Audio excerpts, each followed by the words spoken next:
పాతపట్నం నియోజకవర్గం హిరమండలంలోని AMC chairman మామిడి Ramakrishna Rao, vice chairman కోవిలాపు కృష్ణమాచార్యతో పాటు జనసేన, టీడీపీ, బీజేపీ డైరెక్టర్లు గురువారం ప్రమాణ స్వీకారం చేశారు. ఈ వేడుకకు ముఖ్య అతిథులుగా ఎమ్మెల్యే మామిడి గోవిందరావు, జనసేన జిల్లా అధ్యక్షుడు పీసీని చంద్రమోహన్ హాజరై నూతన పాలకులకు రైతుల సంక్షేమం కోసం పనిచేయాలని సూచించారు. ఈ కార్యక్రమంలో వేలాది మంది నేతలు, ప్రజాప్రతినిధులు పాల్గొన్నారు. రైతాంగం తరపున, ప్రజల తరపున, ఎస్సీ, ఎస్టీ, బీసీ, మైనార్టీల తరపున ఏదైతే హామీ ఇచ్చినటువంటి కూటమి పార్టీల తరపున ఇచ్చినటువంటి ప్రతి హామీని కూడా నెరవేరుస్తూ శాతం నెరవేర్చేందుకు ముందుకు పోతా ఉన్నటువంటి మంచి సుపరిపాలన ఇచ్చినటువంటి కూటమి ప్రభుత్వం ద్వారా మీ రైతాంగానికి, ఎందుకంటే ఈ జిల్లా ప్రధానంగా శ్రీకాకుళం జిల్లా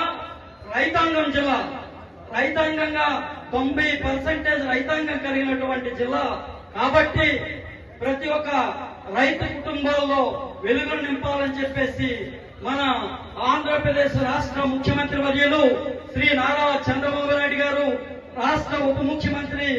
శ్రీ కొణిదెల పవన్ కళ్యాణ్ గారు, అలాగే బీజేపీ అధిష్టానంగా ఉన్నటువంటి ఇక్కడ మాధవ్ గారు రాష్ట్ర అధ్యక్షులు, అక్కడ ఉన్నటువంటి మోదీ గారు మనందరినీ నడిపిస్తున్నటువంటి ప్రైమ్ మినిస్టర్ గా ఉన్నటువంటి మోదీ గారు మనందరి జీవితాల్లో వెలుగు నింపాలని కృతనిశ్చయంతో ఉన్నటువంటి ఈ ప్రభుత్వానికి ప్రజలందరూ కూడా ఆశీర్వదించాల్సిన అవసరం మన అందరి మీద ఉందని చెప్పేసి ఈ దిశగా ప్రతి గ్రామంలో ప్రతి ఓటర్ను చైతన్యపరచాల్సిన అవసరం ప్రతి నాయకుడి మీద ఉందని చెప్పేసి తెలియజేస్తాం.